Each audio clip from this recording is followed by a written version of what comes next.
Bonjour à tous, bienvenue dans cette nouvelle vidéo CD Western Horse. Avant toute chose, je voudrais vous remercier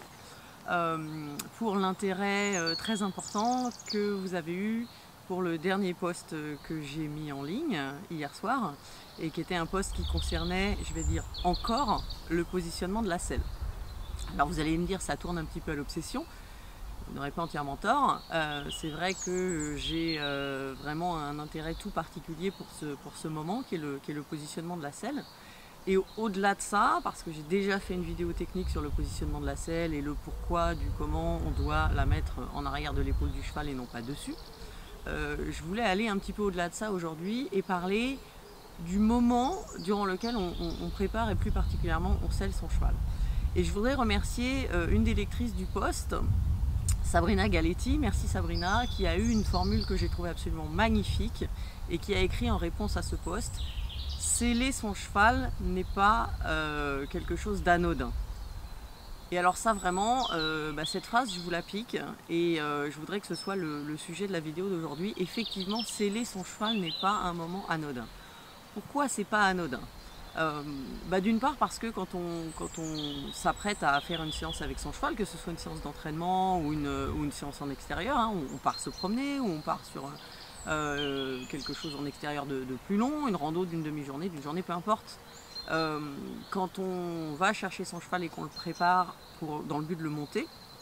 et ce moment où on va le sceller, c'est un petit peu la phase préparatoire, la phase de concentration. C'est aussi un moment qui nous permettrait, si on prenait le temps de le faire, de dépister un peu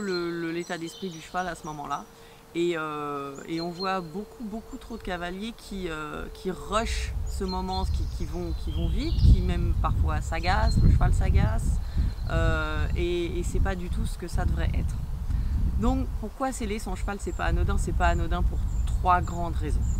La première, elle est purement d'ordre matériel et d'ordre technique. Quand vous scellez votre cheval, grosso modo, ce que vous faites, c'est que vous allez positionner votre tapis, ce qui va influencer la manière dont vous allez positionner votre selle, et on a vu que c'était quelque chose de très important. La façon dont vous positionnez votre selle va à son tour influencer la façon dont votre sangle va se trouver positionnée. Donc ces trois choses techniques sont très importantes: bien positionner son tapis, bien positionner sa selle, bien régler et ajuster sa sangle. Ces trois gestes techniques, il y a une façon optimale de les faire, et puis il y a plein d'autres façons de les faire qui sont moins optimales, voire mauvaises, et qui peuvent influencer négativement le ressenti de votre cheval, son confort, votre position en selle et de manière ultime, j'ai envie de dire, votre sécurité. Parce que notamment une sangle mal réglée, mal ajustée,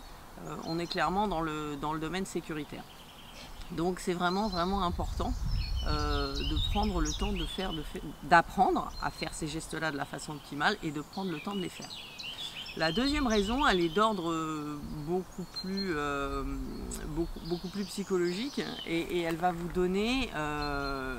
c'est un moment, le moment où vous scellez, ça devrait être le moment où vous prenez le temps de lire un petit peu le comportement de votre cheval, de lire son état d'esprit aujourd'hui. Parce que vous ne montez pas le cheval que vous aviez la semaine dernière, ou même le cheval que vous aviez hier, vous montez le cheval que vous avez là tout de suite maintenant. Donc si le cheval que vous avez là tout de suite maintenant, il vous donne durant ce temps de préparation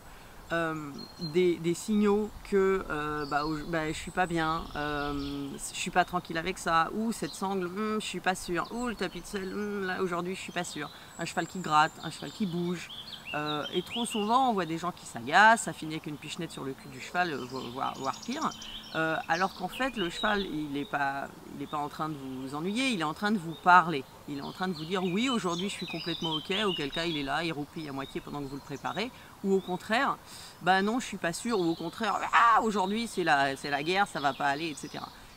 Et ça c'est vraiment des signaux qu'on devrait prendre en compte et qui devraient être la petite alarme qui nous dit oh stop, on ralentit, on réfléchit et on essaie de régler les problèmes un par un, et pas de partir faire les courses avec un pneu crevé. Hein. Si vous vous apprêtez à aller faire vos courses et que vous apercevez que vous avez un pneu crevé, vous n'allez pas monter quand même dans la voiture et aller faire les courses. Si vous scellez votre cheval qui vous donne des signes très importants qu'il y a quelque chose qui ne va pas du tout et que vous continuez à faire ce que vous faites malgré tous les signes qu'il vous donne et que vous partez le monter, il ne faut pas trop vous étonner si la séance ne se déroule pas très bien par la suite. La troisième raison, c'est que le temps durant lequel vous allez préparer, sceller votre cheval,